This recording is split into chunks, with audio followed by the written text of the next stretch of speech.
Let's see what we've come up on. It's 2,500. So you know it's a 6-liter. And a 4L80 because it's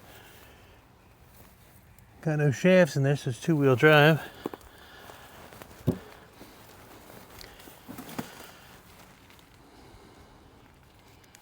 Yeah, so it's got a little misfire. But it fires right up. How bad can it be?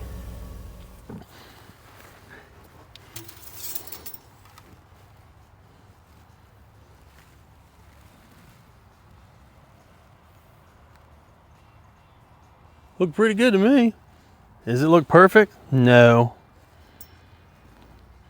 Looked pretty good. This was somebody's work truck. Was it a company truck or something? It could have been. What the neat thing about these work trucks is quite often they had good maintenance done to them.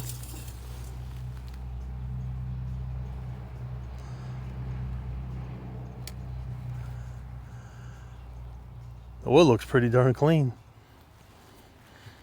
Smells like a tiny touch of gas, so misfire's probably got something to do with the plug not firing. Alright, so that dead hose. Dead hose.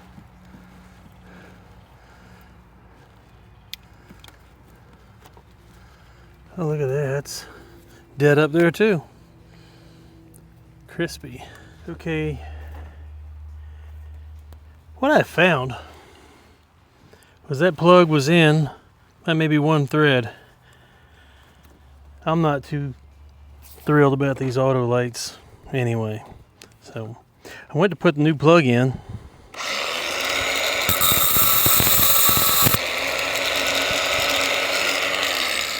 And when I went to put the new plug in, it didn't want to thread in. It's like the threads are a little buggered.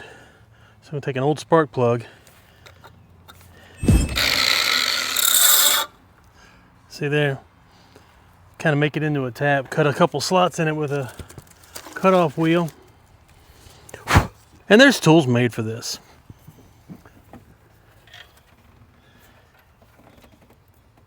But I don't have one.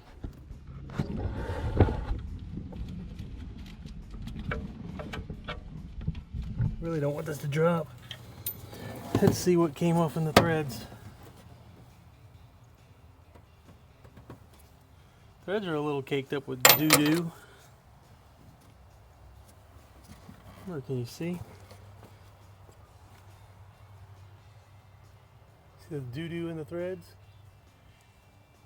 That was preventing a... It's just carbon. It's not even metal.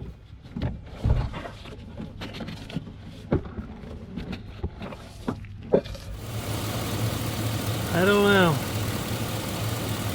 Sort of 2 and 8 are unhappy. See that? That's the misfire. One injector leaking.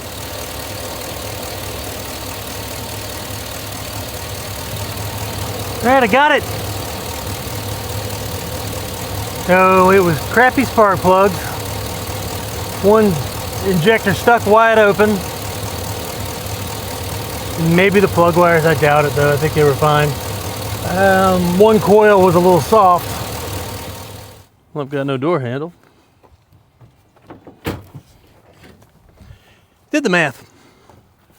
It's a whole lot less money to buy a wrecked up truck than it is to go to U-Pull and get all the pieces and parts.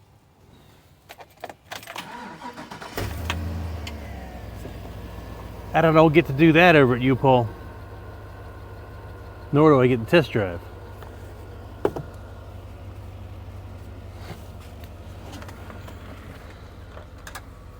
Put some glasses on to keep glass out of my face.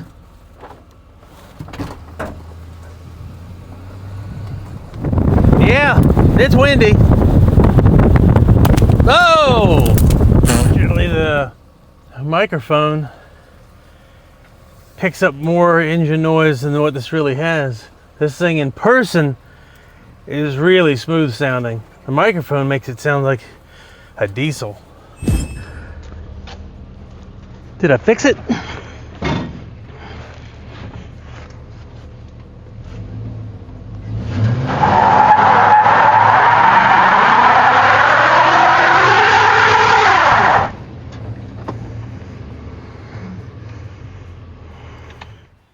Guess the posi works too, huh? When I go out to do a swap these days, I don't go to the local U-pull yards anymore. You know, everything's 20 years old or more or less, just in that zone. And I don't know if it's going to run or not. If it spins, it wins was always the saying, and that's great. I get that. But a burn valve, that doesn't show anything on a spins, it wins test. The other thing I get a parts car. Well, it most likely it made it fairly decent to the scene of the wreck, because this guy might have went through the windshield. So had to be going some kind of speed. And this thing didn't run good, so I got to fix everything. As I fixed everything, I found a good smooth running engine. Some other people's mistakes, some people missed some stuff. It looked like they were trying to fix a misfire. Well, I've got it nailed down. I felt it. Between now and the time I actually do the swap, I don't have the questions in my mind. Does that motor run good? If it's sitting off in the corner of your shop, does it run good? Does it not run good?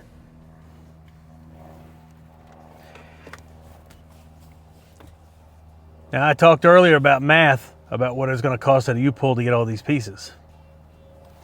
Now, there's another little something I never touched on. You got this whole vehicle, you're going to take the engine and transmission out of it. All these other parts you know are good. You know the brakes are good because you drove it. Well, I know the brakes are good on this one because I drove it. But whatever you get, you know what's good and what's bad and what's not. You can sell that stuff on eBay, Marketplace, whatever you want to. Your favorite selling spot.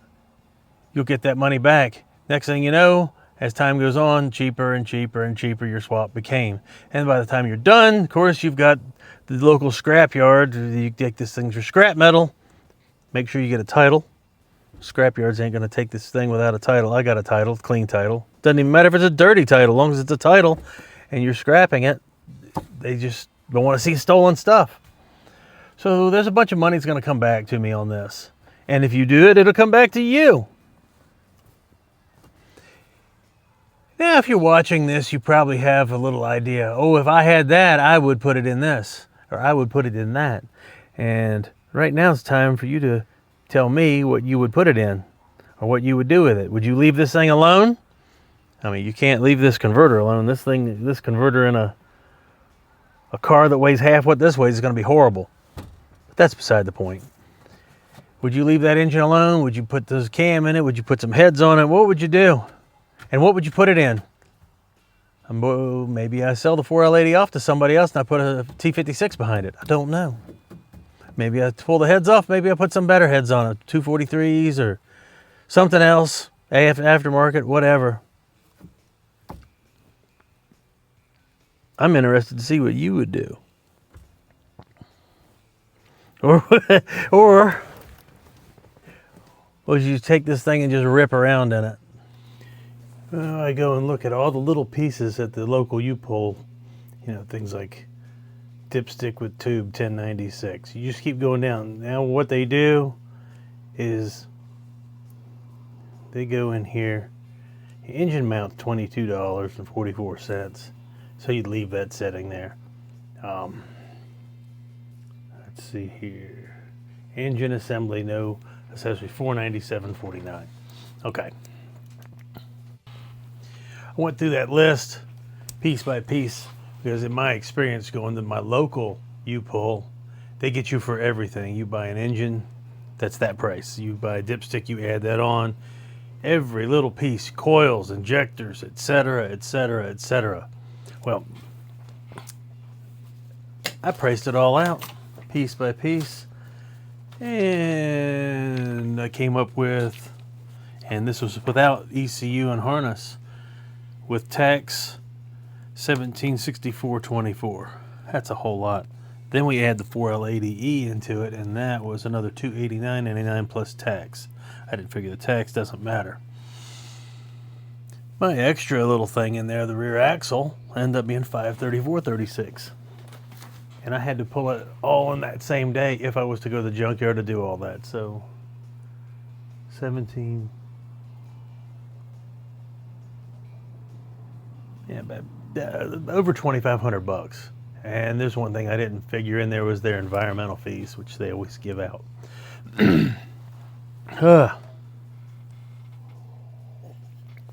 So I have that added benefit, as I've shown before, that I get to drive it, I get to make sure everything's good and all that, but I have my leisure to pull it whenever I feel like pulling it.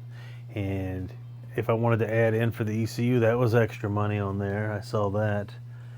I think right around 120 bucks you get an ECU on and the harnesses and everything you want from that. If you want that, if you're not going to go with a Holley Terminator X or a Haltech Rebel or whatever you want to use.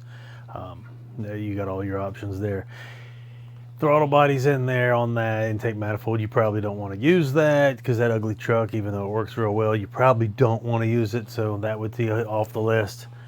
There's a lot of stuff. Exhaust manifolds, that's added in there on my list. You would probably leave those if you were taking it from the junkyard. There's a lot of stuff you'd leave, so your parts list would be less than what I've got in there. That's obvious. But I don't want to pull it all in the same day. I don't want to do it all. That's a long day at a junkyard where I could do it inside my shop with all my luxuries, and then I still get I think I probably already said it before, I get that beauty of selling parts to other people and maybe trading to some people for some stuff, and I get scrap metal value at the end if I want to load up the scrap trailer and tote that off with a bunch of other stuff. So now you have my whole ideas of why I always buy a parts vehicle for a swap. I try to buy 2,500 trucks. I will buy a Tahoe. And I like to do a two-wheel drive Tahoe for if I'm going to get a 5.3, because I really wouldn't mind having the two-wheel drive 4L60E. And I can hear everybody cringing over 4L60E now, but they work good in lesser horsepower swaps. And four-wheel drive stuff, like Escalades, I'll take an Escalade at the right price. I love the LQ9, but being all-wheel drive, that transmission's useless to most people. I mean, well, if you're doing an all-wheel drive and you got like the first LQ9 or the 02, that's a 149 case. That'd be good for an all-wheel drive thing, but 03 and up, that Borg Warner case is useless. So it's just unusual to find an Escalade that you want to use. And they've always been taken care of, so you usually get a good 6-liter out of them, even if they got 400 million miles on them. They're usually pretty decent. They usually never been over 4,500 RPM. So go out and dig around a marketplace, make your deals. You get a better deal when they don't run that great. That one I had the misfire, so nobody else wanted it. Don't be afraid of a little bit of work. Then you go drive it around. Have fun. Tell me what you would do. I'm out of here.